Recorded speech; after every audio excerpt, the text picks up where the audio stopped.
I fight for the men I've held in my arms, dying on foreign soil. I fight for their wives and children whose names I heard whispered in their last breath. I fight for we few who did come home, only to find our country full of strangers wearing familiar faces. I fight for my people, impoverished to pay the debts of an empire too weak to rule them, yet brands them criminals for wanting to rule themselves. I fight so that all the fighting I've already done hasn't been for nothing. I fight because I must. Your words give voice to what we all feel, Ulfric. And that's why you will be High King. But the day words are enough will be the day when soldiers like us are no longer needed. I would gladly retire from the world, were such a day to dawn. Aye, but in the meantime, we have a war to plan.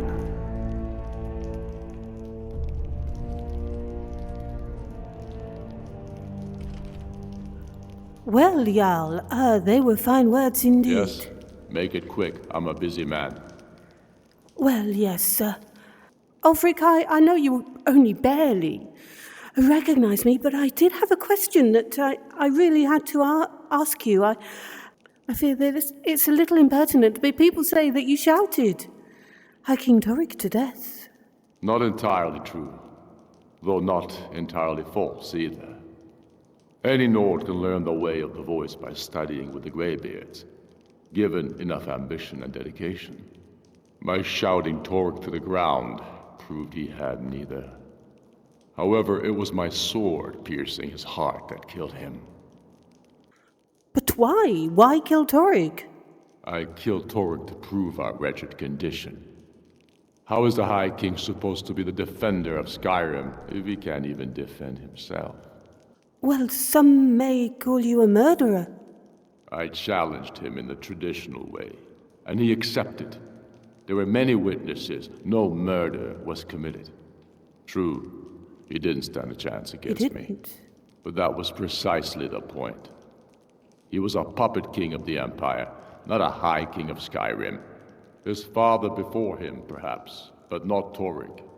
He was too privileged and too foolish. More interested in entertaining his queen than ruling his country. Well, they were rather good parties. What of his widow? Does she not claim the throne? Indeed. Elisif has become Jarl of Solitude. Historically and conveniently home of the High King, backed by imperial interests. But the Moot has not yet met to name her High Queen. And they won't. Not as long as I have any say in it. So, you want to be High King, like you did at the last Moot? There hasn't been a true High King in Skyrim for generations. For too long, he's been hand-picked by the Emperor, and given emphatic nods by milk-drinking Jarls addicted to imperial coin. It's time we had a real High King, one of our own making.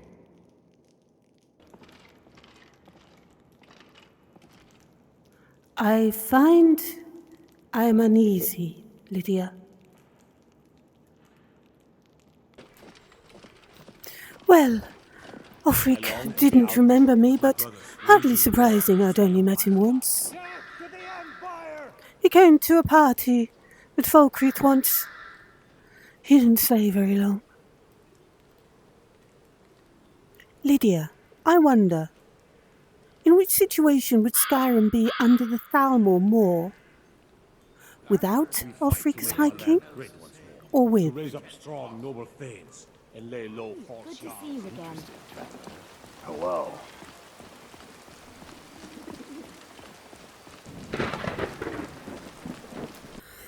Elisif, Elisif, I have some questions. I know it's going to be a little difficult, but why did Ulfric kill Torygg? Elisif, Because that's what traitorous cowards do when they desire power. Ulfric coveted the High King's throne. He thought he deserved it more than Torygg. And so he came before my husband and he shouted with that terrible voice, like something out of a legend or a nightmare. When Ulfric unleashed such fury, my husband, he simply ceased to be.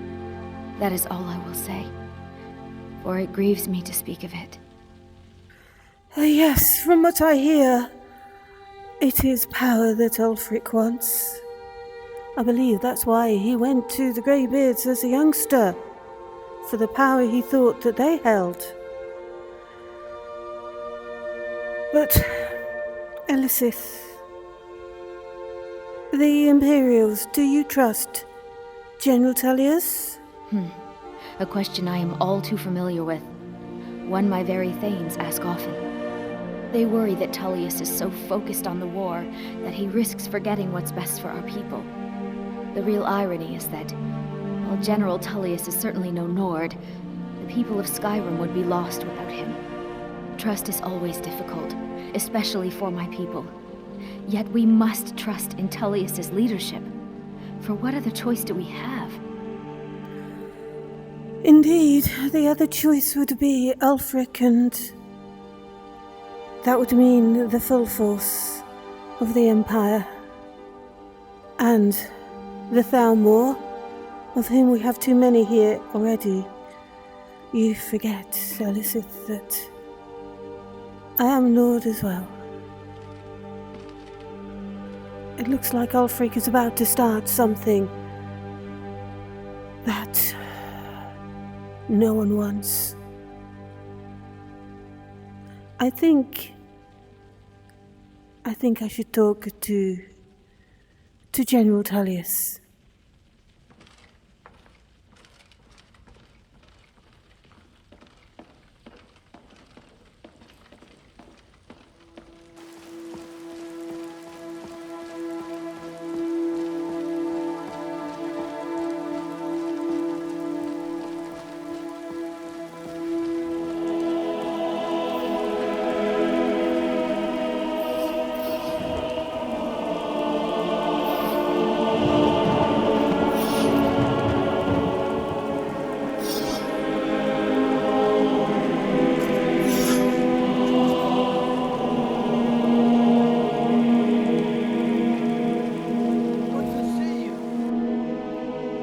Blessings of the eight divines upon you. How may I help? That is okay. There.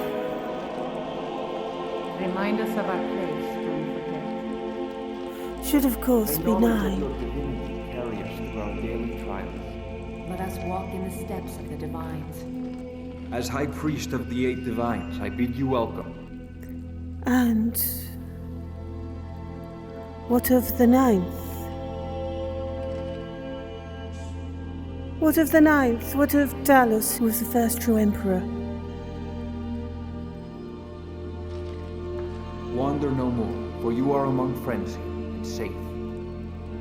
Well, thank you. This is quite a mess, Lydia.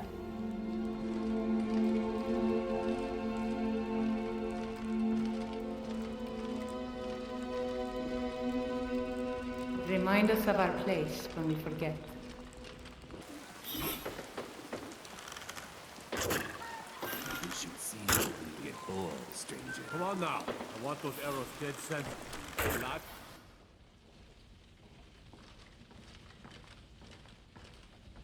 I'm telling you, Stand down, young man. Ulfric's planning an attack on Whiterun. He'd be insane to try. He doesn't have the men.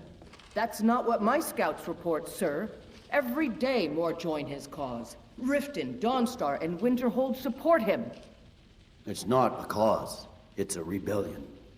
Call it whatever you like, General. The man's going to try to take Whiterun. Jarl Balgruuf. Damn rebels. Refuses the Legion's right to garrison troops in his city. On the other hand, he also refuses to acknowledge Ulfric's claim. Well, if he wants to stand outside the protection of the Empire, fine. Let Ulfric pillage his city. General. You people and your damn Jarls. Sir?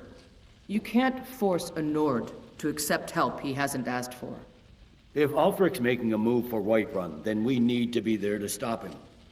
Draft another letter with the usual platitudes, but this time share some of your intelligence regarding Ulfric's plans. Embellish if you have to. We'll let it seem like it's his idea. Yes, sir. You Nords and your bloody sense of honor. Sir. Do you have some reason to be here, citizen? Well, I did come with some information, but it seems that you already know what Ulfric plans to do.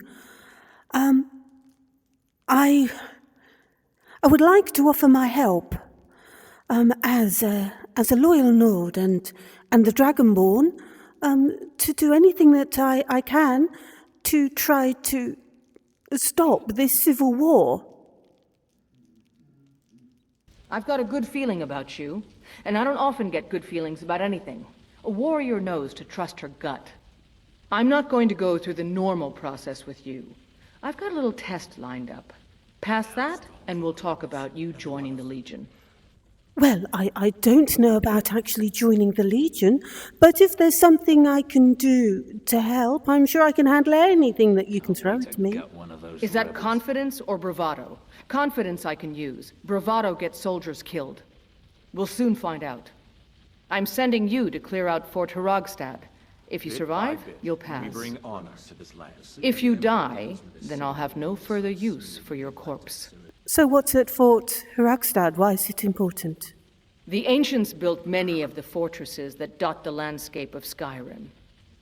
Sadly, most have fallen into disrepair, and nearly all have been overrun with bandits or other vagabonds. Fort Hraggstad is one of the few that remains mostly intact. We're going to install a garrison there, but first, you're going to clean out the bandits that have moved in. Ruffians? Well, consider that done. Good, that's what I want to hear. Now go make it happen, soldier. Well, I'm not exactly a soldier, I'm a lady. The Dragonborn, but a lady.